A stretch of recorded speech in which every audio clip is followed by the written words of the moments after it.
many years ago. To live life away from it all, to have some sheep, maybe a cow or two, with cats and dogs and goats and an occasional moon. With our love for God, we can't go wrong. Our love can only continue to grow strong.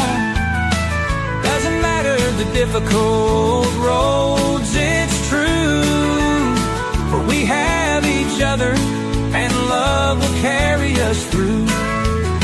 We came from another time, a time when dreams were bold, another time when values took hold. You couldn't give up hope, for it was always there. Another time we fared to do.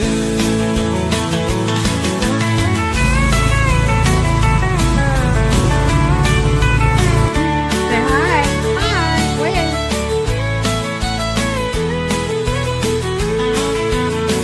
We came from another time, a time when dreams were bold, another time when values took hold.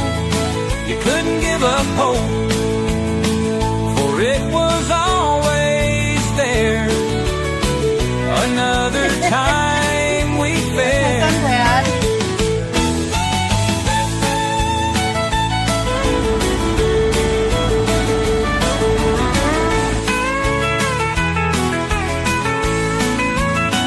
Came from another time, a time when dreams were bold, another time when values took hold. You couldn't give up hope, for it was always there. Another time we fared. Put the Todd in the tent with me in the ditch. And the feed.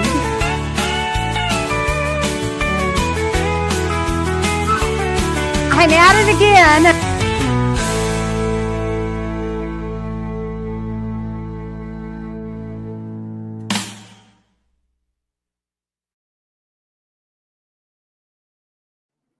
Welcome in. Welcome in. We're so glad to have you in here today. And I am so glad that we had our wonderful guest, Charles from Bushcraft Family, back. I am truly excited to have him because he just was so pleasant to interview and tell his stories. And I'm really excited to have you, Charles. Thank you. I want to welcome everybody in. I see Heather and Jennifer and Dana, Copycat, Be Charming, Robin. I think Robin was the first one in here. And I saw Ann. Hi, Ann. How are you all? I know there's more people in here, but that's who's commented so far, and I just want to welcome you all in, and hopefully you'll enjoy the show tonight. I do want to do a couple of housekeeping things, like the meetup, the Ozark meetup. Oh, I hope you're coming. It's going to be so much fun, and I can hardly wait for you to all come. Whether you're a YouTuber or content creator, or whether you're a viewer, you're welcome to come because we would love to meet you. The Ozark meetup is being hosted by Simply Jan Homestead and myself and Gail at Gail's Southern Living. Hello, Gail. I see you just came in. And we are so excited. There's going to be so much fun. There's a jam contest called Jamming It Up. And we're giving out a bug out bag. I mean, how cool is that? How, you get to go to a meetup and have a chance at winning a bug out bag. And it's going to be well worth probably close to $200 when it's done. So, that's reason enough just to drive over if we're not. Mm. Anyway, and I hope that you'll go to Simply Jan Homestead's channel and look at her playlist, and Gail Southern Living channel and look at her playlist and my playlist. We all have a playlist with all the meetup information. So it's June 6th through the 8th, and it is at Pomme de Terre State Park. It's going to be a blast, and you're going to miss out on some great, surprising entertainment. That's all I'm going to tell you. It's a secret. Hi, Ariella. Hi, Eric. Welcome in, Grace. How are you? Anyway, so we're going to go ahead and see how Charles is doing. How are you doing, Charles? Oh, not too bad. Not too bad. Yeah. Hopefully next year I'll be able to do some. Well, I do the one here in Ohio, but that's only like 40 miles from me. So, Yeah. and it's technically it's a food summit thing where they have guest speakers come in and talk and stuff. What's the name of that one? I forget. Here, let me look it up. Because Ohio is just over the river from me. Yeah, Here Food Independence Summit. Oh, the It's Food a Independence. homesteading event. Hmm. Yeah, and it's hosted by the Superb Canning. Well, it used to be just canning lids, but now they do the jars too. So, um, It sounds which like fun, though. It sounds like a lot of information. yeah, and there's like the big giant YouTubers out there that come and speak to it and stuff like that, and Oh, wow. they do like canning tutorials and stuff showing you how to do it, and Oh, there's nice. all kinds of different things like dealing with chickens to ducks to And when do they making. normally have that? That's this year. It's the 18th and the 19th Of June? of June. Yeah. Oh, wow. Wow, that's pretty awesome. Did you hear that? The 18th and 19th? It's in Ohio. Do you Yeah. know where at in Ohio? Sugar Creek.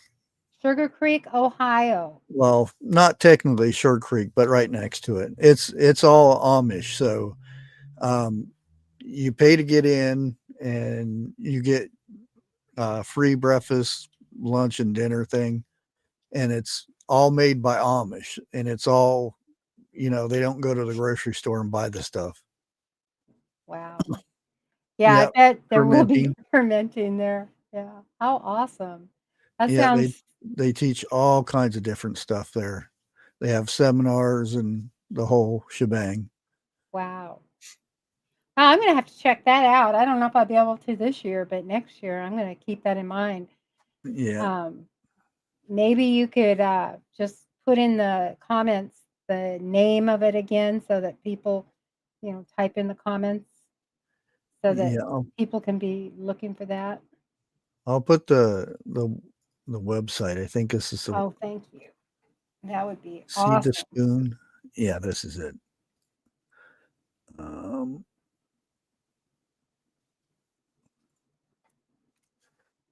there you go.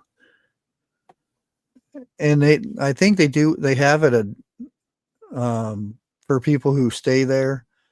They have from early in the morning all the way till 11, 12 o'clock. So I won't be there that long though. Yeah.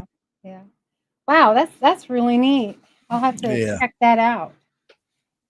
Thank you for oh, is that in the comments there? No, that's mine. Anyway, I just want to welcome everybody in. I know we've missed some, and I'm going to let Charles just talk a little bit about some of the things he never touched on in the first one, or you can touch on them I again. forgot where we left off. You had told us how you ended up liking to live in the woods because you lived in the woods, with my grandpa and stuff. Yeah. Yeah. Yeah. Yeah, I kind of touched about it in a video or something that I did about um, when I lived with my grandpa.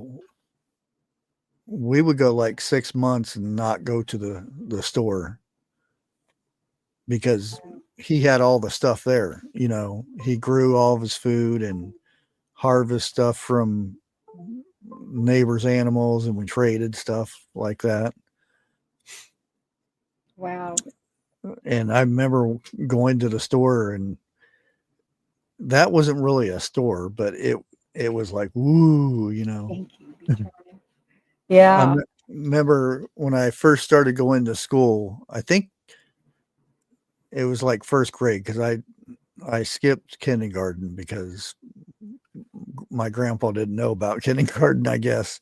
Mm. And um, I said I had to go to the bathroom, and the teacher, this is what the teacher said. She said she looked out the window and she seen me walking back and forth, and she opened the window and what are you doing? And I said, I'm looking for the outhouse. And we don't have an outhouse. You go to the bathroom in here. And I'm like, what? So I found out what the running water and all that stuff was. Wow, that's It was a awesome. big shock to me. So, why don't you just kind of, for people that haven't been in here and don't know your whole story, how did you end up living with your, just a brief version of how you ended up living with your grandfather? Well, it wasn't all the time. It was um, whenever my mom Hi, Charles. uh, passed, um, my dad went to drinking. That was his way of coping with it and stuff. And he would get in trouble, you know, whatever the fighting in a bar or drinking and driving or whatever the case may be. Um, and I didn't want to go to, you know, foster homes because they're awful places. And a lot of times I would say I wanted to go with my grandpa, and sometimes they would, you know, get a bus ticket or something and send me back, and then I would stay with him for 6 months, a year, or something like that. Um, but the majority of the time, I was still with my dad, and sometimes, like if he got in trouble, I would be in a foster home or whatever, and that's the reason why I I ran away a lot to not go into those places. I would rather live off the street or like the woods because that's what I knew. Because my grandpa would taught me those types of things, you know, starting a fire and keeping it going. And And you did live in the woods by yourself for how long? yeah, it was about 8, 9 months. And he It, was, yeah, and your age? it's around 10, 11, somewhere in that 10, 11 range. years old, Yeah. all that time. I mean, I have thought about that, Charles, from the time I interviewed you last time, thinking, wow, what an incredible kid you must have been. Wow.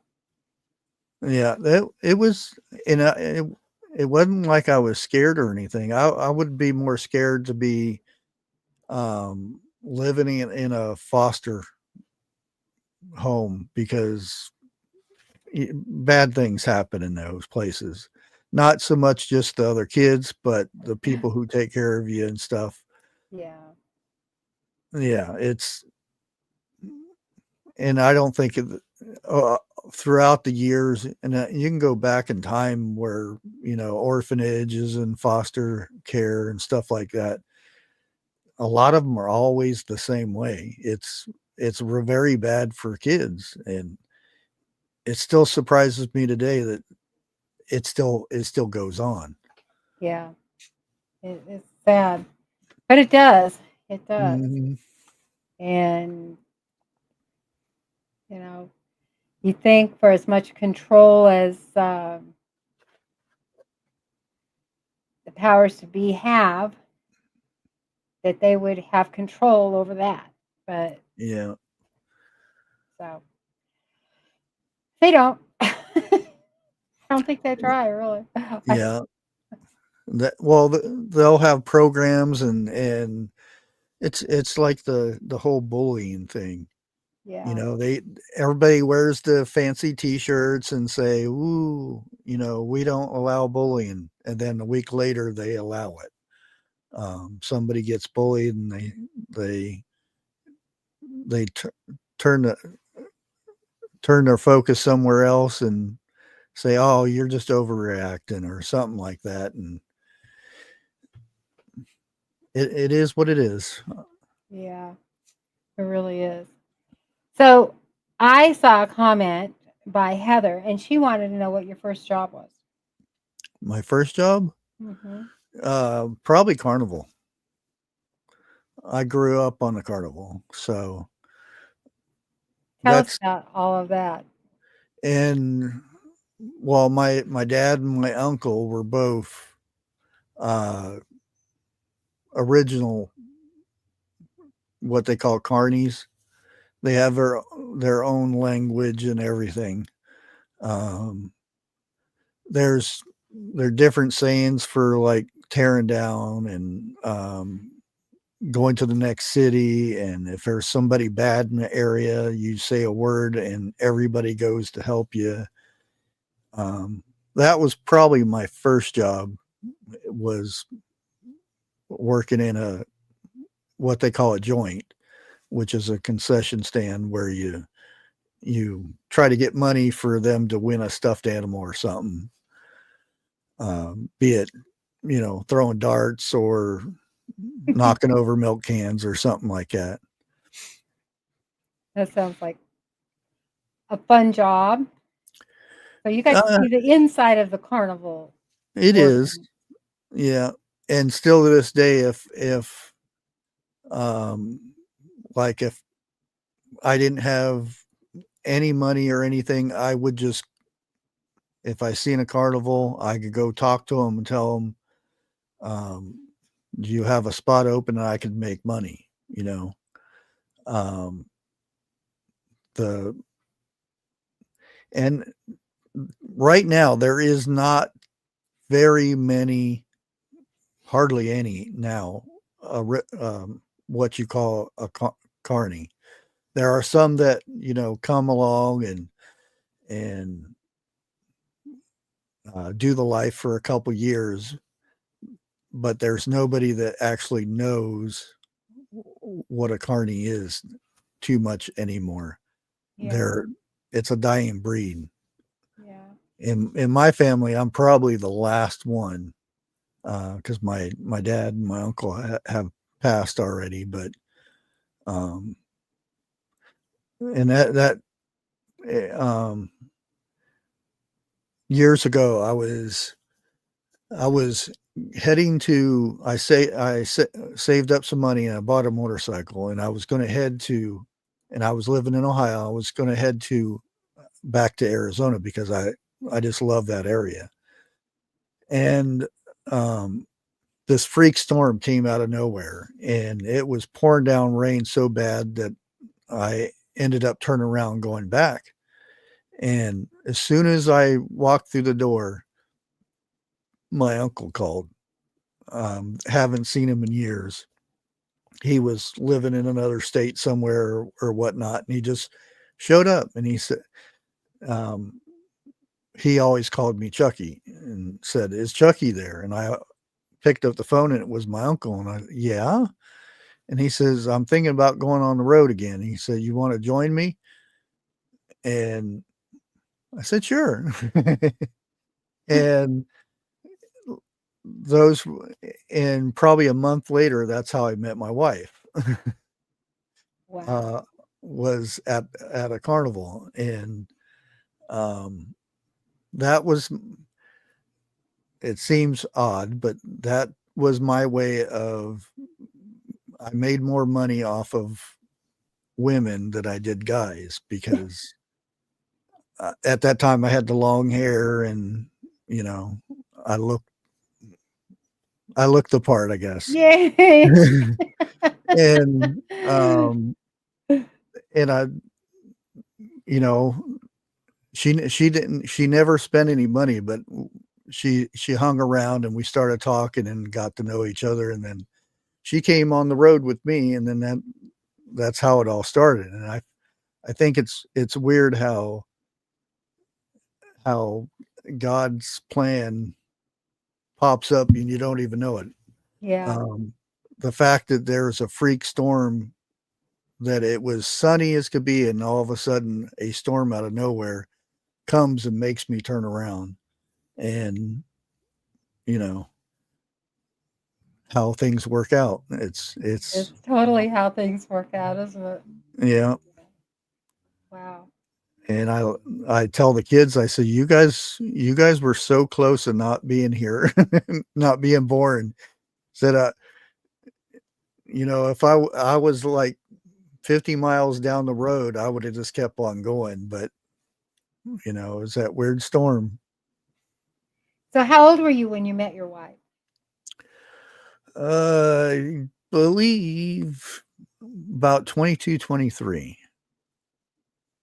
Yeah. And at the time I wasn't sure. I may before we were talking the first night, and then she said she was going to come the next day to. I said we're going to go out and get something to eat. I said, make sure you bring your ID, because she was 19, but she didn't. She was young looking, so I was Yeah. like, I don't want to get in trouble. Wow. Wow. So what states did you travel to the carnival with? All of them. Really? Yeah, I've Did been you to have some? every state except for Hawaii. I've been to Alaska, but I don't quite remember it too much. But I remember being up there. It wasn't wintertime, I know that much. But the only thing I remember is running around trying to get away from the bugs, because the bugs were horrible. That's the thing I remember about Alaska. Wow. It was, I ate so many bugs, and I had bugs in my nose and my eyes, and it was horrible. I was like, Yeah. how does anybody live up here? Yeah. Yeah. I couldn't do it. I couldn't do it. I hear that all the time, the bugs. And Yeah. you just wouldn't think that there'd be that many bugs as cold as it is in Alaska. But there's a lot of bugs.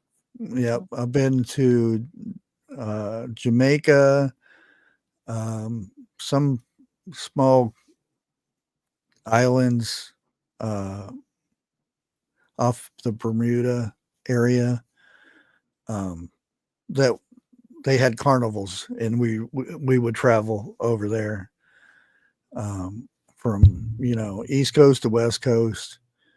And like I said, some of those carnivals they were like 50, 75 years old back then, Wow. are no more. I like West Coast shows. I don't know if they're still around, but um, that was one of the first times my dad and me. Um, he wasn't married. He was shacked up. I'll put it that way. Shacked up, and uh, ended up leaving her and giving her all the house and everything. We ended up leaving, and it was in Eureka, California, and we went and traveled all the way down Route 101, and um, we started running out of money, so we came across a carnival. So my dad got a job as um, uh, what they call lucky strike. It's a little red circle on a board that you had to put a quarter in it. You throw a quarter up, and Oh, yeah, I think I remember that. Yeah, and I was so young I wasn't allowed to work in a concession in California, but I could work in a what they call a grab joint, which Yeah. is a food trailer, and it was corn dogs. We sold corn dogs, pop, and a couple other things. And when I started working there, there was other corn dog places there, and it was he did so bad, but I got paid by a salary, and I told him, I said, if you double my salary, I'll triple what you make. Oh And wow. because I was used to calling people in, you know, Yeah. because that's what you do in a concession, Carnival, yeah. but not a food place. So I was sitting there, I started calling people in, telling them we have the freshest corn dogs and this and that. Mm. And he started making all kinds of money. Oh wow. And I invented a new corn dog. It sounds bad, but um, at the end of the night, we had maybe a few dozen corn dogs left over. And normally he would throw them away. And I said, well, why don't we do this? And I dipped the old corn dog with the cornmeal on the outside back in the batter and refried it, and it was a jumbo corn dog, so it was bigger, and they sold like hotcakes. Um, they didn't people didn't realize they were eating a day old corn dog, but they went like crazy, Oh. and we charged them twice as much for day old corn dogs. And he ended up, Makes me want to go out and eat all kinds of food at the carnival when the fair comes. yeah, and he said he kept trying to get me to go on the the road with him. Said that he's made more money with me, and I was just a little kid at the time. Yeah. And I told him no, because we were heading toward Florida. I don't know why at the time, but that's where we were headed. Um, After we got out of there, unfortunately, my dad stopped at Pomona, California, and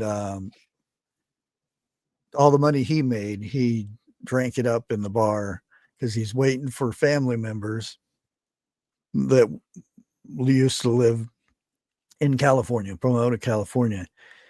And I just hung out at the Circle K, playing video games and stuff, and I kept my money. I didn't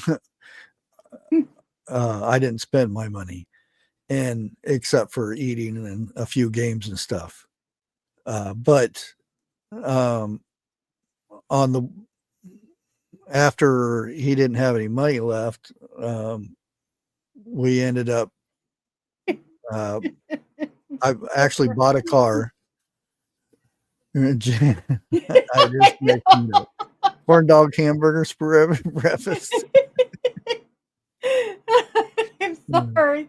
I saw that. I can't. Yeah. So you guys know what we're feeding you.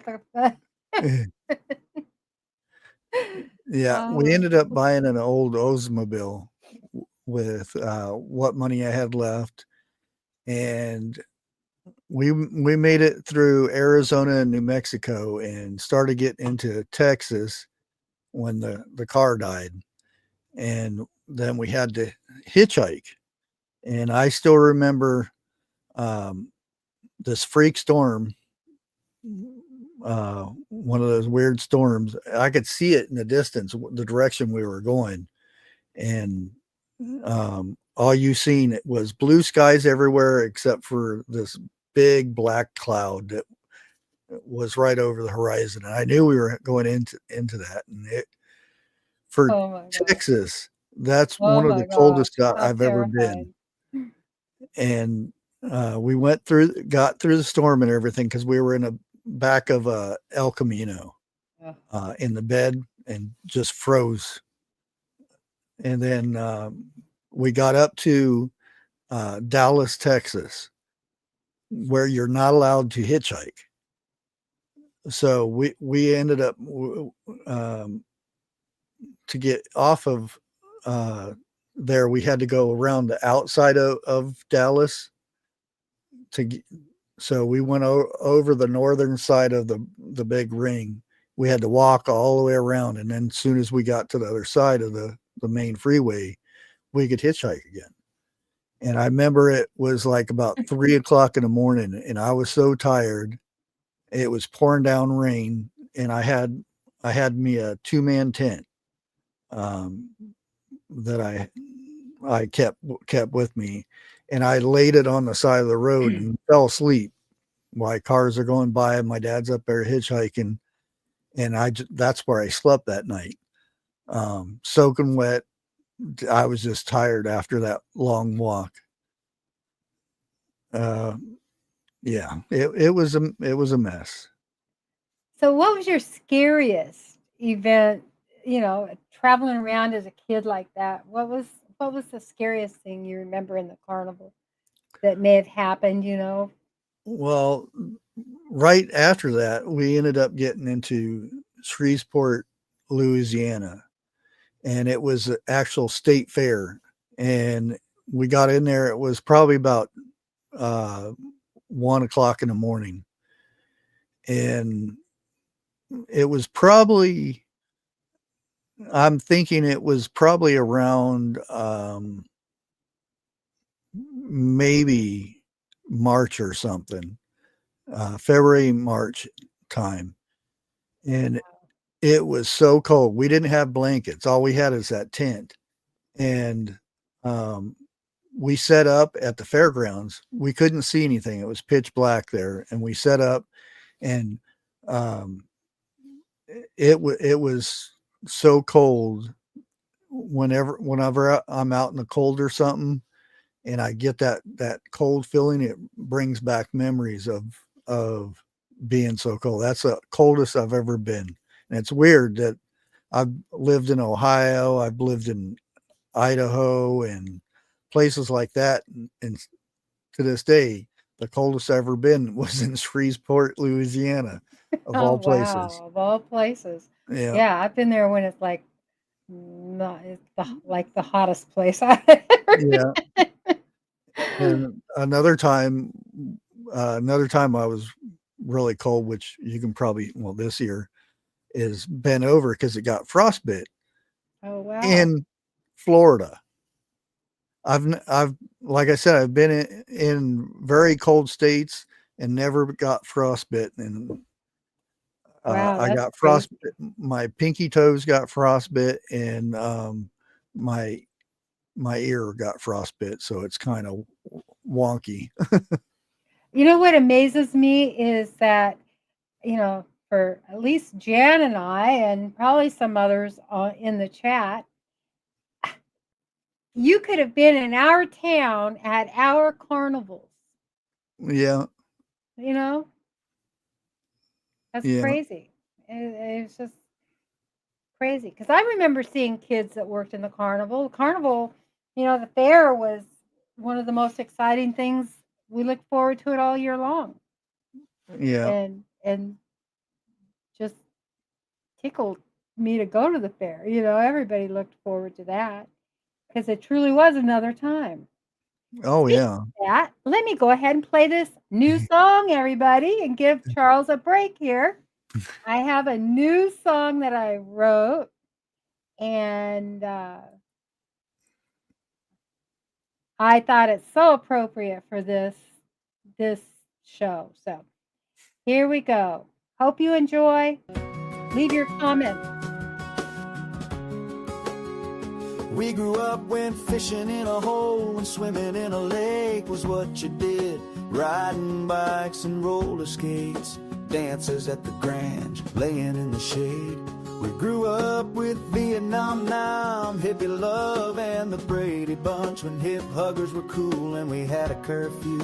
We lived in another time, a time of freedom, the time of our life.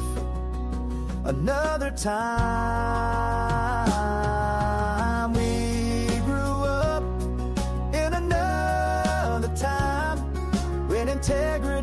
was important, and your name was all you had. When you stood proud and waved the flag, men were men and boys were boys. We grew up in another time.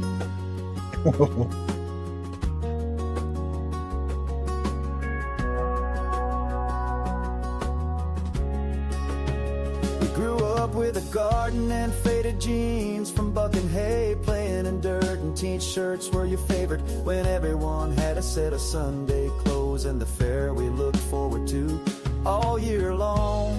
We grew up in another time, another time. We grew up in another time when integrity was important and your name was all you had. When you stood proud and waved the flag, men were men and boys were boys.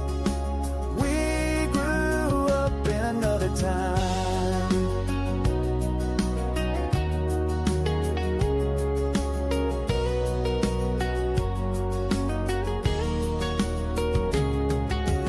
We grew up in another time when integrity was important and your name was all you had. When you stood proud and waved the flag, men were men and boys were boys. We grew up in another time. We grew up in another time.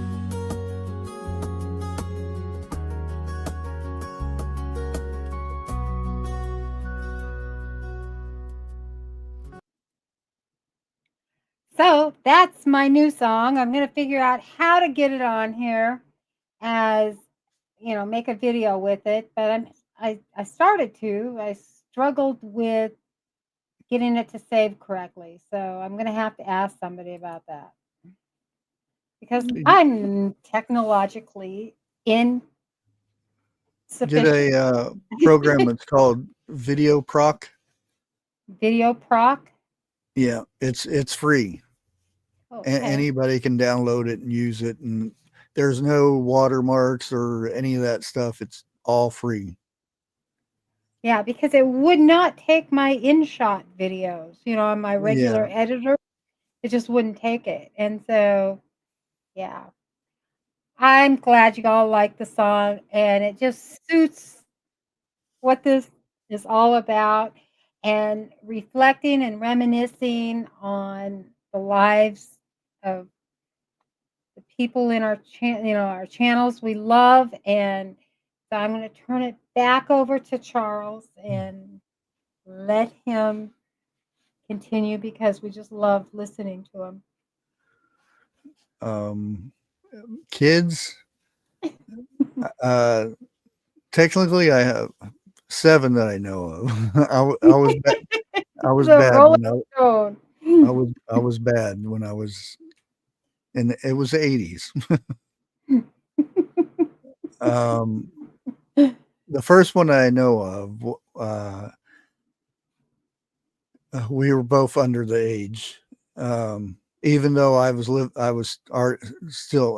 on my own. I had my own car and the whole shebang. And she lived in Mesa, Arizona, and I lived in Phoenix. And her parents were quite rich, and didn't want her associated with me. And at that time it was I had to sign papers over saying that I wouldn't have custody or anything like that. Wow. And she ended up naming the baby after me. Oh, wow. Different last name and everything, but always wondered maybe one day he would try to find me or something. You never know. But other than that, had my girlfriend that we traveled from Phoenix to Tennessee to New York, and then that's where I had my first daughter in New York, Milton, I think it was, New York, and things didn't work out. We were both too young and everything, and then I met my wife and had 5 kids with her, and um, they're all raised and everything now, their own families, and I got the grandkids and all that. I think I'm up to 11 grandkids right now. Wow, that's nice. Congratulations. Wow. Any other questions for Charles? I know you all have to have some questions.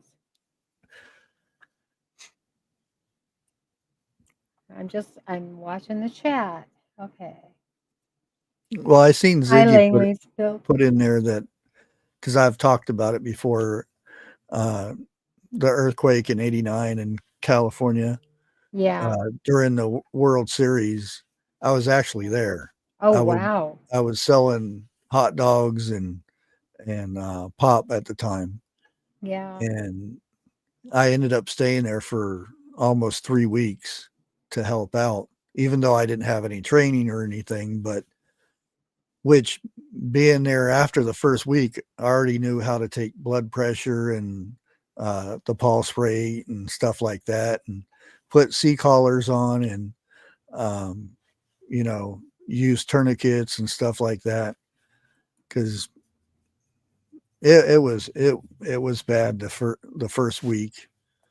And then after that, we had what they called squads of people that would go door to door to these houses and apartment complexes and stuff, and search through there, see if there were, survivors or, remains. Well, Yeah. Me, myself, I didn't think it was that bad, just shaking around a little bit. But when we got out of the stadium, because it was during the World Series yeah. in I Oakland. remember that. I remember when it happened. Yeah. Yeah. That's crazy. What was the worst and best food you were fed for meals as a kid? Probably I always go back to my grandpa's, what he would call flapjacks, but they're oversized pancakes. He had this giant um, cast iron skillet, and he would throw in butter or bacon grease, and then he would almost fill this thing with, would be one pancake, and he would syrup. We didn't have it, didn't have no fancy bottle of Aunt Jemima, or which they don't have those anymore either, but Would he make syrup out of sugar? sugar and Mm.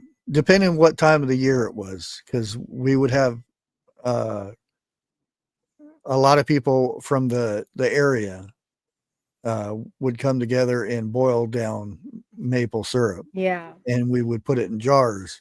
But a lot of times it was, vanilla, sugar, and water until it thickens up, and that would be sugar or syrup. Wow. Yeah.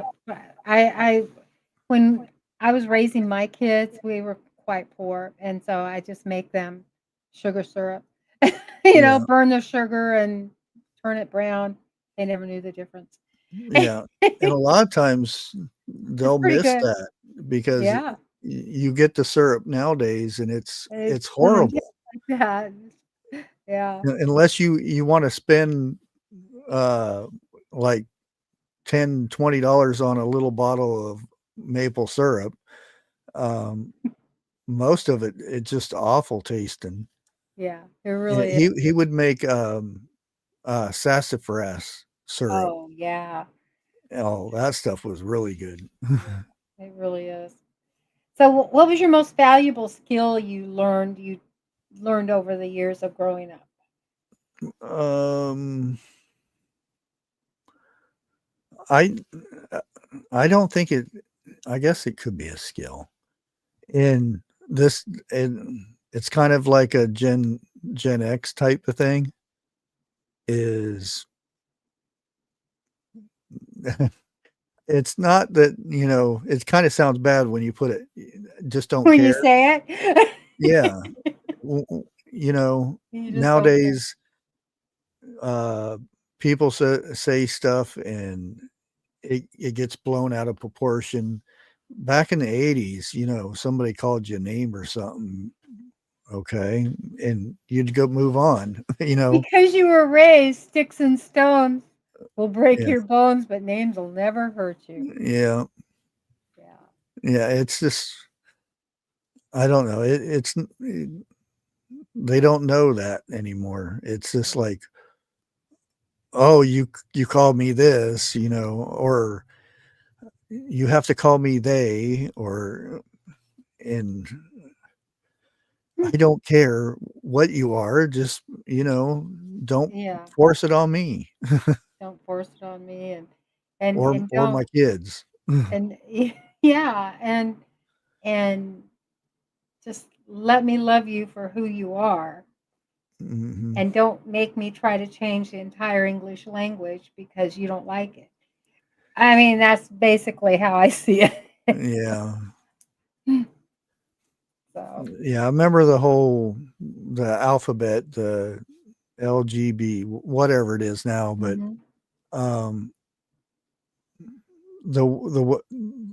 they made that so that um, they want to be treated like everybody else, but I'm like, well, why do you have to have a special abbreviation for your group? Just be who you are, and from that it's grown so much that they're almost another, I hate to say it, another race or Yeah. another being.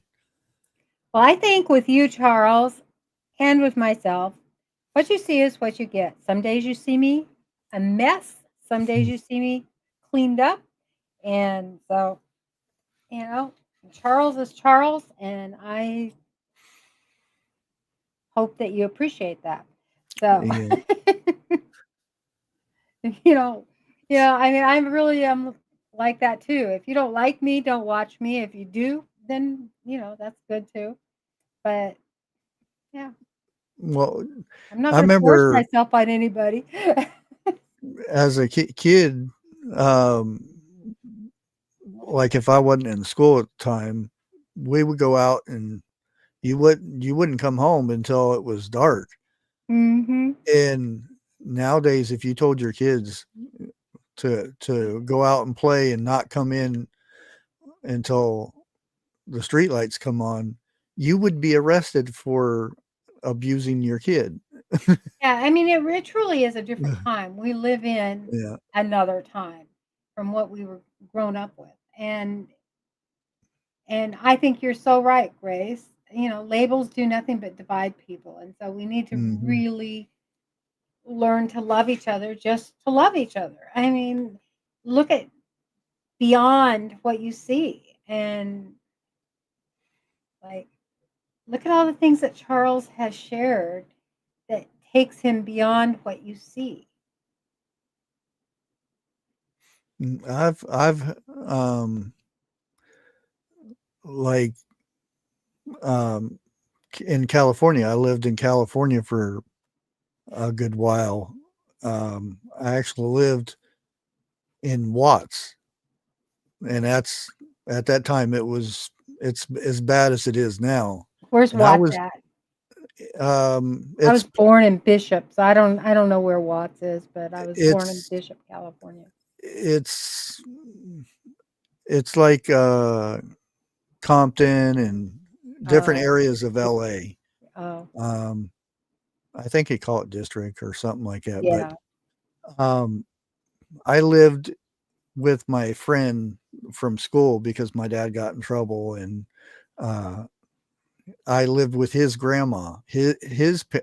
My Thank you, friend's Grace. parents I won't go into details about what happened to my friend or anything because Yeah. it's bad. But his parents, he didn't know who his dad was. His mom um, came to, drug overdose and stuff. And he lived with his grandma, and I lived with his grandma for um, almost a year. Well, it was probably over a year because I remember going to school and then getting out for summer vacation. And our biggest thing was because the house that she had right next door was a vacant lot that had some old cars, and that was our fun time was playing in them cars. Yeah. And when I went to school, I was the only white kid in the school, and I never. You would think that you would. I would have got picked on all the time and stuff. I never had any trouble with anybody the whole time I went to school there, and it's. I think it's all how you perceive your environment. Like if Exactly. I just didn't care, it was Yeah.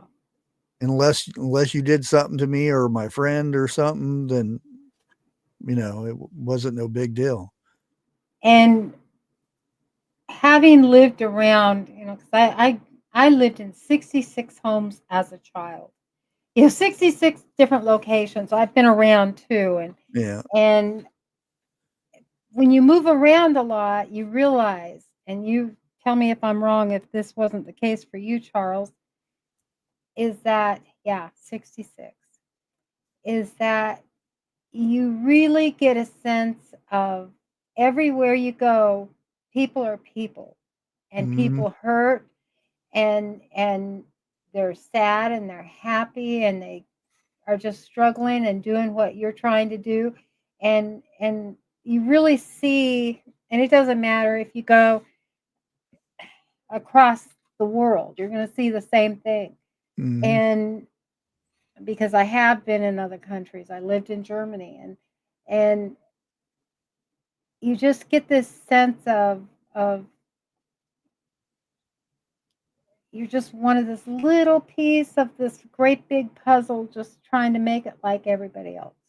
Yeah. I used to get I was jealous and I would be mad at the richer people and the rich kids and stuff. They got all these fancy Mhm. clothes and stuff until I realized that um I actually started feeling sorry for them because they didn't have any life experience. Everything's given to them. Yeah. Um, you may think that they have a better life and everything, but when it comes down to it, um, it's almost like their life is scripted to be. I do this in school and I get a fancy brand new car and I get paid to go to college and then Yeah. I come home and work for mom and dad. And you learn to feel sorry for them Yeah. because they have no clue. I mean, they really have no clue how much life has, how much there is in life to value. Hmm. And then you hear about um, you know they get into drugs, alcohol, or they fool around with their spouse, and um, Yeah, just their the end result is the total opposite. You know, they have all these depression problems and stuff because everything. And I'm not yeah, an expert on it or anything, but I think it's just because they didn't have any experience in any of this stuff. It's just, you know, everything's given to them, and whenever they get in trouble, they call mom and dad, and they get them out of trouble and stuff like that. And it's yeah, yeah. yeah, Well, if you give everything to a child when they're young, you're going to have, raise an entitled adult. And that's one of the biggest problems today is that, hmm nowadays if you make your kid do chores or something, that's form of abuse, evidently.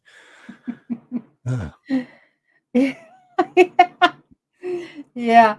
I can't even imagine. I just Yeah, can't even imagine. I would not want to raise a, a child today. that's why I I like, the homesteaders. they You watch don't, them with their kids, and the kids are out there working, and they're not like forcing them to, get down there and dig them taters or whatnot. They do it because they want to. It's part of their livelihood. yeah, yeah.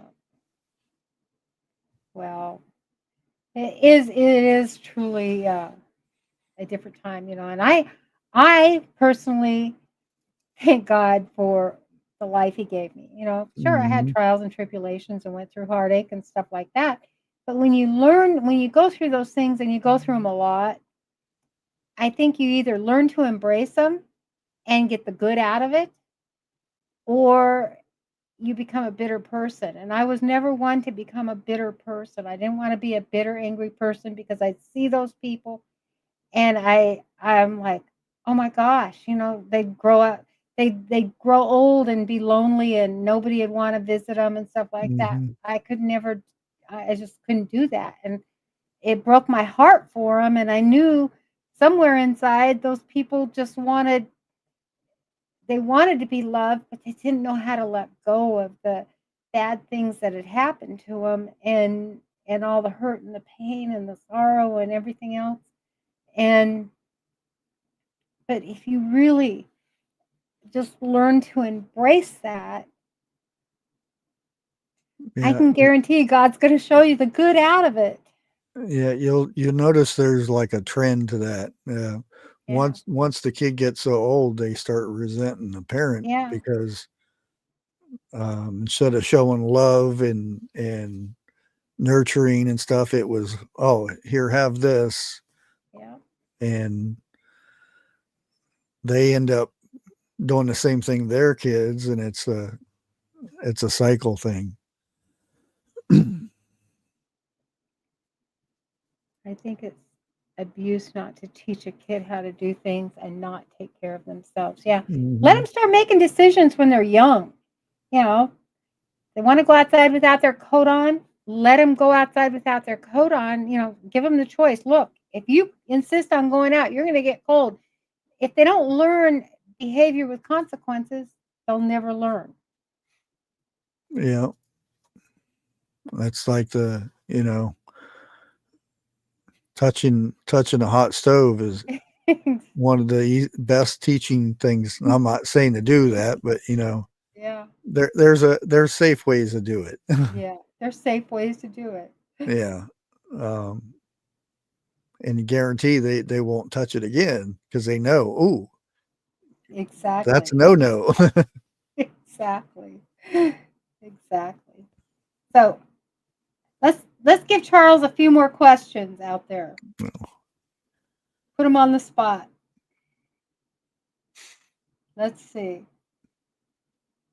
I know Heather's got to have some more questions. She's good at questions, coming up with questions. She's a curious, curious person, which I appreciate.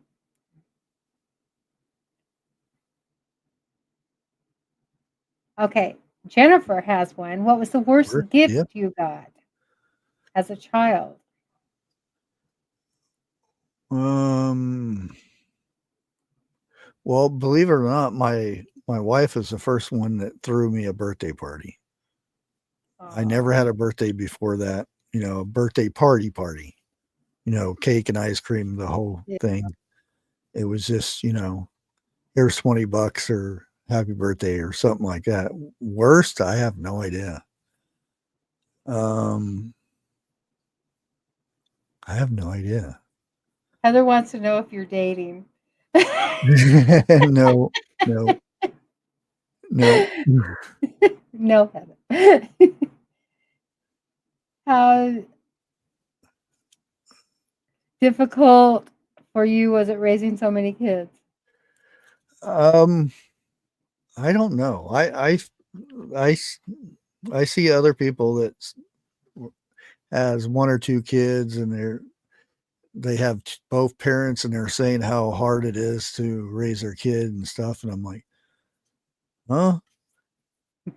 I don't think it was, like hard or anything. I was just making sure that they had food and a roof over their head, and that was my main thing. And then they went to school at the same place because that was my thing, because I would go like a month for technically the very last grade that I completed was second grade.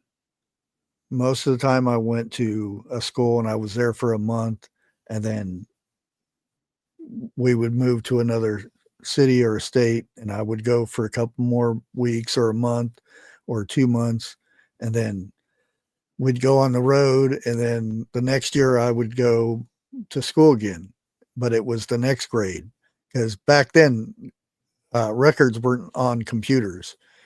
You just went in there and said, what was the last grade that you did? And my dad would always add a grade.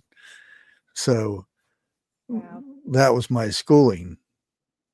But like I said, I learned most of my stuff on my own instead of from a book or something. Even though I like, reading and stuff like that. Yeah. Jennifer wants to know what your plans are for the next 10 years. Well, I don't plan stuff, because anytime you plan anything, it never works out. So I just kind of go with the flow. I like that. Any sport before now? Oh, I was really big in sports. When I was in uh, Los Lumis, New Mexico,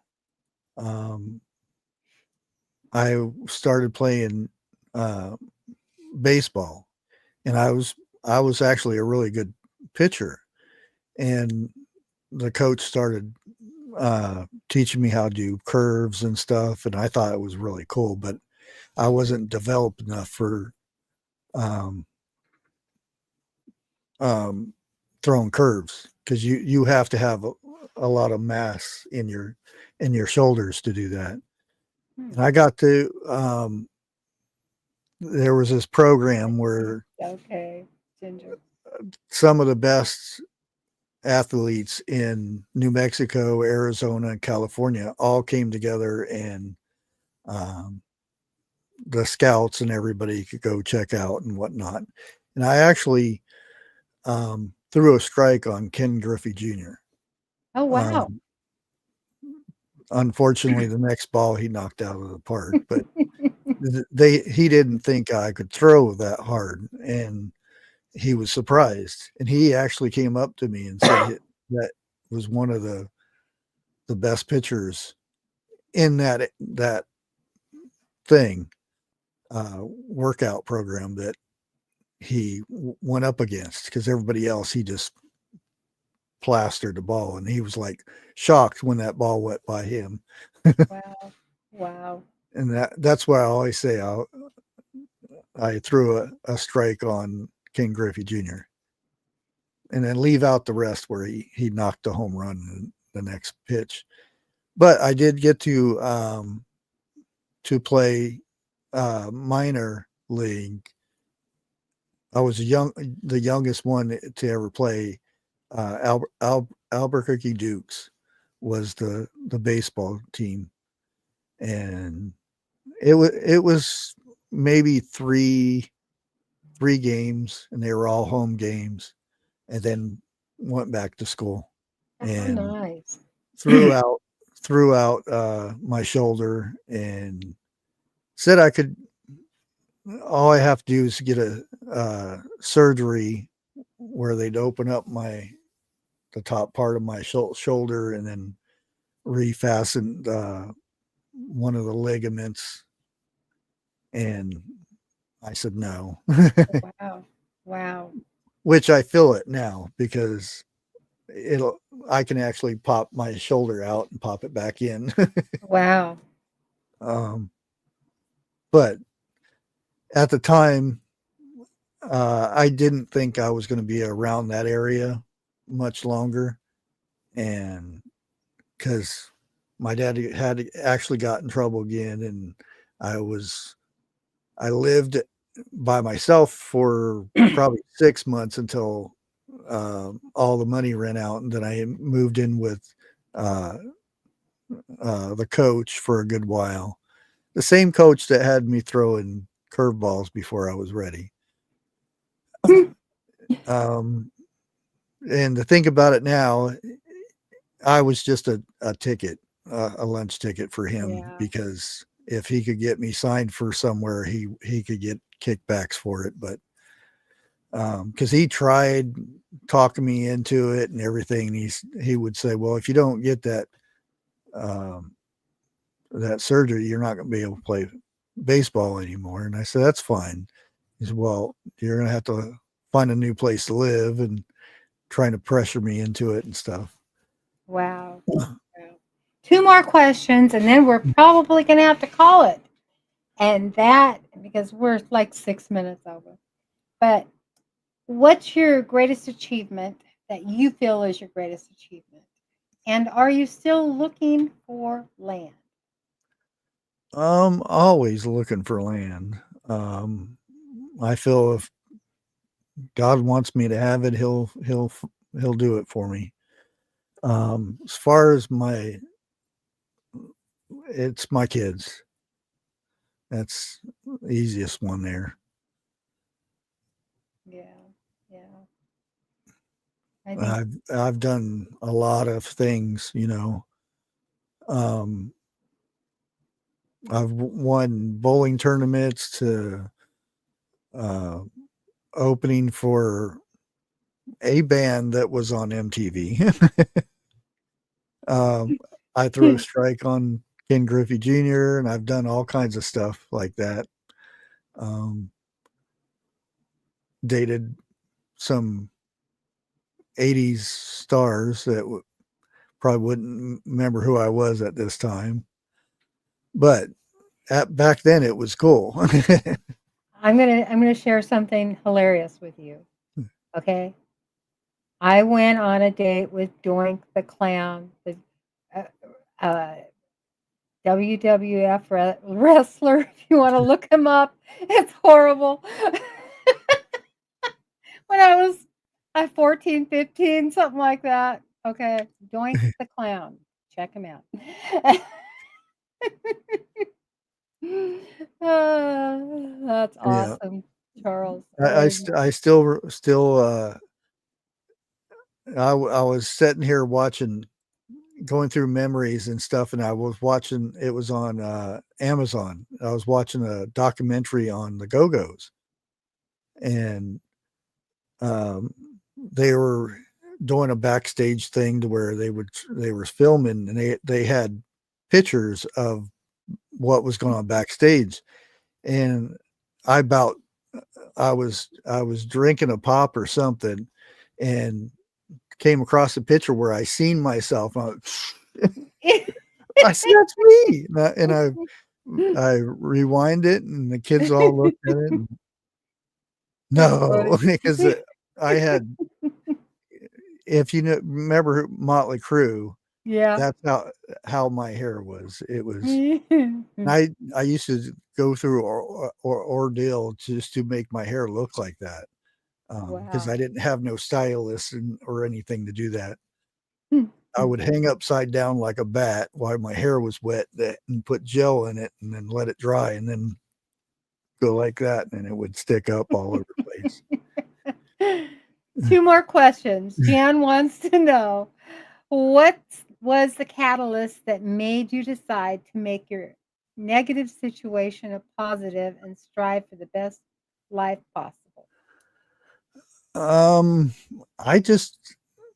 don't like to dwell on the negative stuff. It just, you know,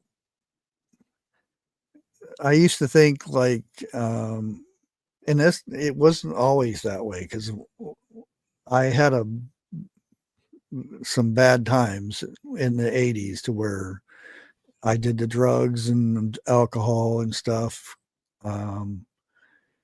And bad things happen if you get mad at something, or you lose a job, and there's people that will be torn up about it, and they'll drag it on forever and ever again. And it's like, in 10 years, are you going to remember that? Yeah. Or is it going to be something that's going to be your greatest accomplishment of life, is that negative thing? And stuff happens, and just kind of, let it go and move on to the good stuff. Exactly. Exactly. And one last question. What was your favorite state you lived in? And I think I got them all. Uh, Probably Phoenix. I had the most fun when I lived in Phoenix, Arizona. Now, as part of, I lived in Tucson too. That was pretty cool. Vegas, that whole area. I didn't like California too much. California was okay, but I really didn't like it too much. And it's even worse now. I liked living up in Idaho. Always liked to where if you see a river or something and you can see the fish swimming by. Yeah. Idaho's beautiful that way. That, and New York has some of the best. That's where when I lived in the woods for a bit, I could see the fish. I could see there was a nice pool. Even the bears that would come by, they would go in that area because they could snag them a fish whenever they wanted to. Yeah. And that was, and when I was a kid, that's one of my favorite things was fishing. So being able to, and I used to get up in a tree and dangle bait above the water and dip it in the water a little bit and watch the fish come up and grab it. And that was my fishing when I didn't have a fishing pole. Yeah. That's awesome. Charles, I want to thank you so very, very, very much for coming on again. And you're a real pleasure. It's just such a pleasure to have you on here. And I want to thank you. And if anybody isn't subscribed to Charles, be sure to go over and subscribe to him at Bushcraft Family. Make sure you hit the thumbs up, turn on the notifications on both of our channels, and yeah, just thank you so much for all of you coming in. Thank you for having me up here. Yeah, I truly appreciate it. And like I said, for all of you that came in late, there is a meetup. If you live close to Pomme de Terre State Park in Missouri, it's called the Ozark Meetup. And make sure you go over there June 6th through the 8th. There's going to be several channels over there. And we want to have some viewers come and join us. And it's going to be a lot of fun. There's camping spots. There's cabins that still may be available. And so please check it out. Pomme de Terre State Park. If you're interested, come see us. You can come up for the day. You can just come up for the day. We're doing a giveaway. We have a seed swap table and a jam contest. We're playing games. We're doing karaoke. It's going to be a whole lot of fun. And yeah, so if you live in that area or a state away, and you can make it a day trip or something, just come on up and join us. And so we can meet you. That's all I have to say. Yeah, it's nice when you can meet your fans and stuff. Oh yeah, your yeah. channel supporters. Grace, thank you for subscribing. I think you said you subscribed.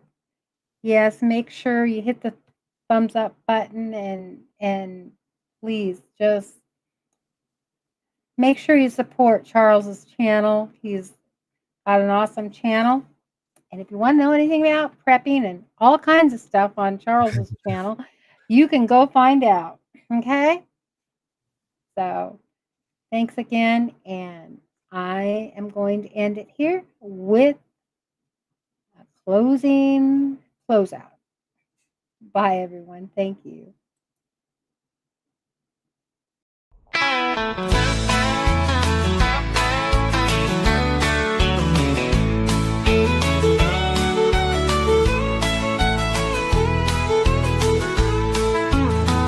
We had a dream many years ago to live life away from it all, to have some sheep, maybe a cow or two, with cats and dogs and goats and an occasional moon.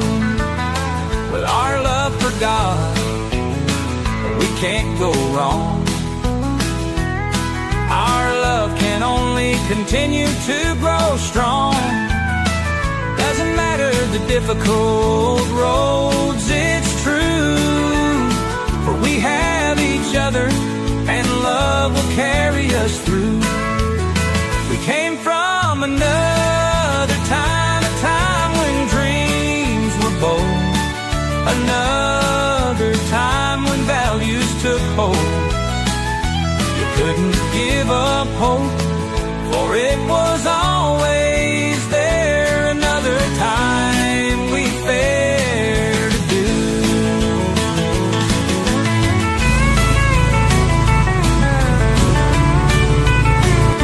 Say hi.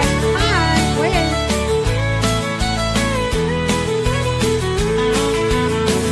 We came from another time, a time when dreams were bold,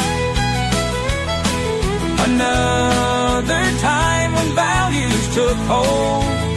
You couldn't give up hope, for it was always there. Another time we fared. I'm glad.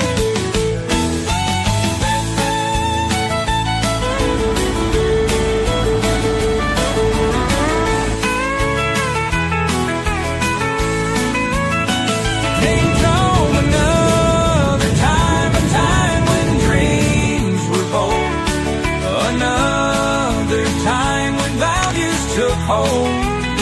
You couldn't give up hope, for it was always there. Another time we fared. Put the pod in the tent with me in the pit. And the feed.